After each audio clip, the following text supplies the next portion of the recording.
Today is Pentecost Sunday.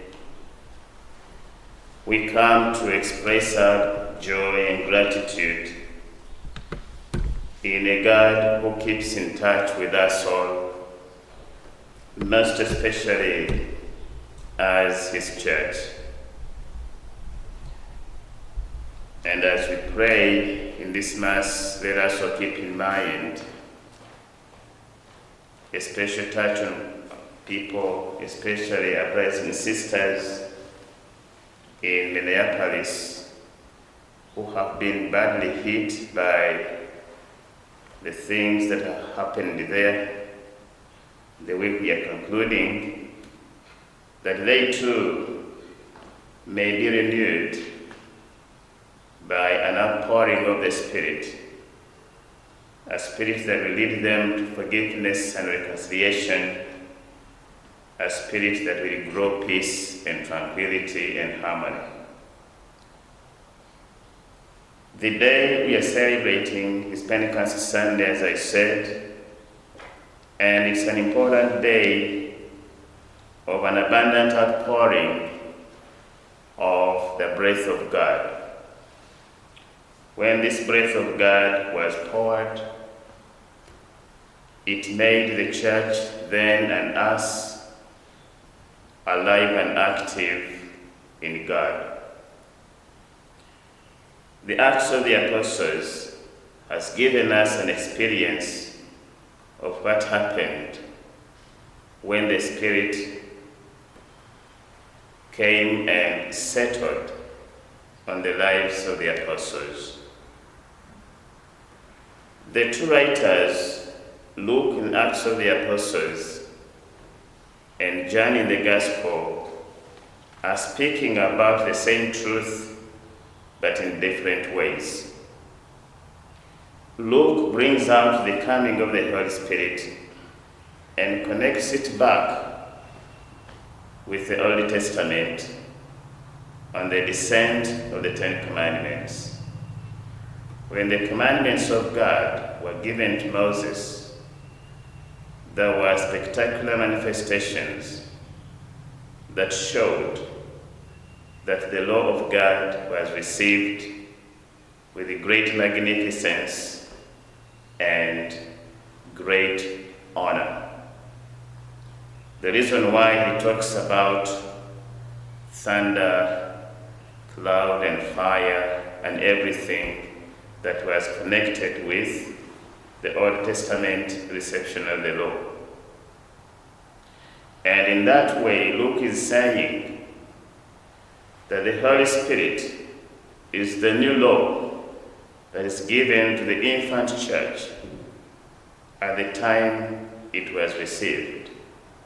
The same Spirit came with power, and there were manifestations, as he has said, that flames of fire came and settled on the heads of the apostles.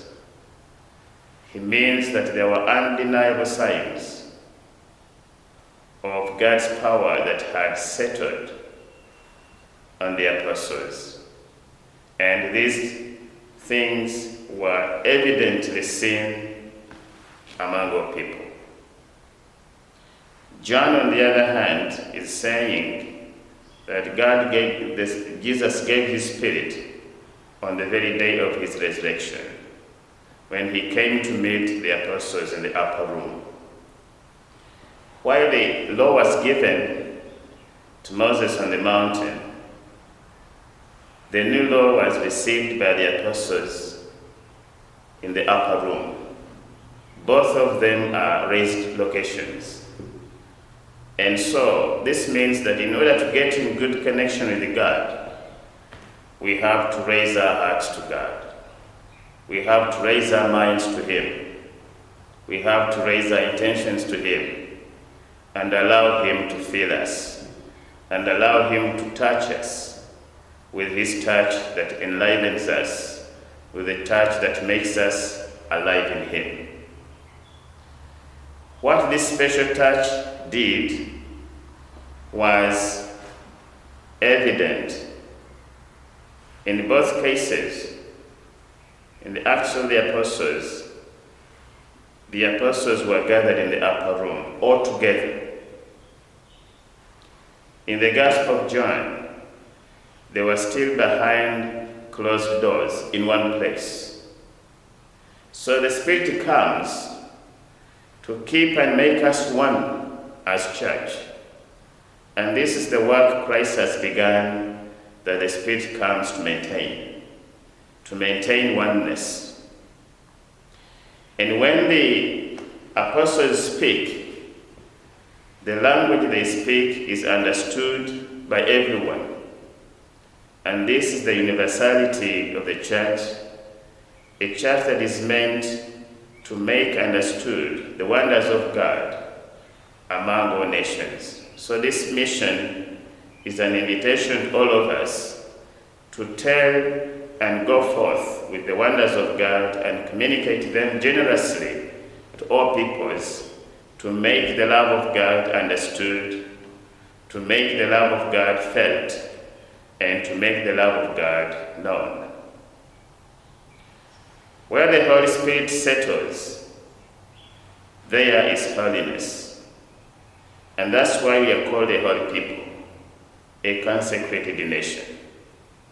On this day, we also revisit our dignity as a holy people consecrated to God, a people set apart for God's purposes.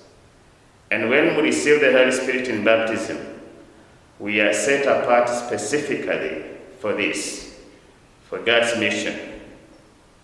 And that's why in the Gospel, Jesus is giving them mission to go and forgive.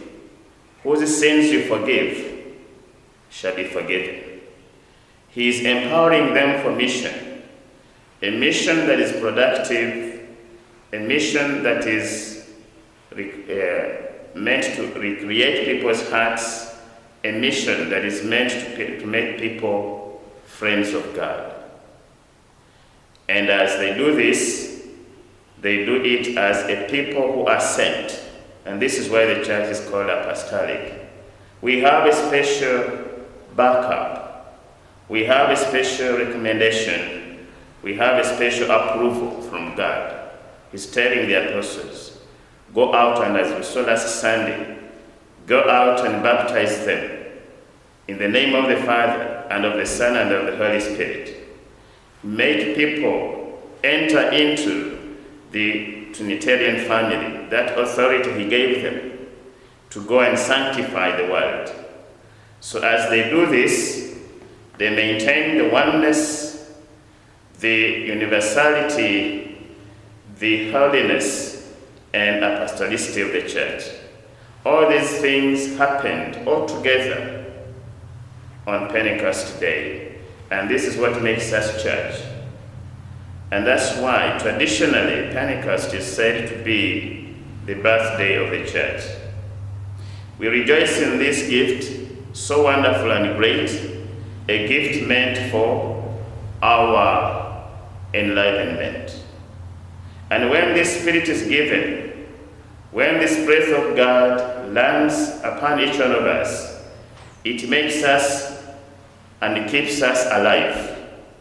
And it is this self-communication of God to each one of us that keeps us in the spirit of discipleship, that builds us as community, that unites us as one, that keeps us in truth, that keeps us in love, that builds peace in us, that helps us to walk in light, that strengthens us in the wisdom of God, especially in our adherence to the will of God, that keeps us joyful in witnessing the gospel, that sends us on mission, a mission of mercy and restoration, that keeps us faithful to the faith of the risen Lord. Let's go to live this self-communication of God toward each one of us, and live this invitation and gift fruitfully as we make our brothers and sisters renewed in God and alive in the peace and joy that the Spirit brings. The Lord be with you.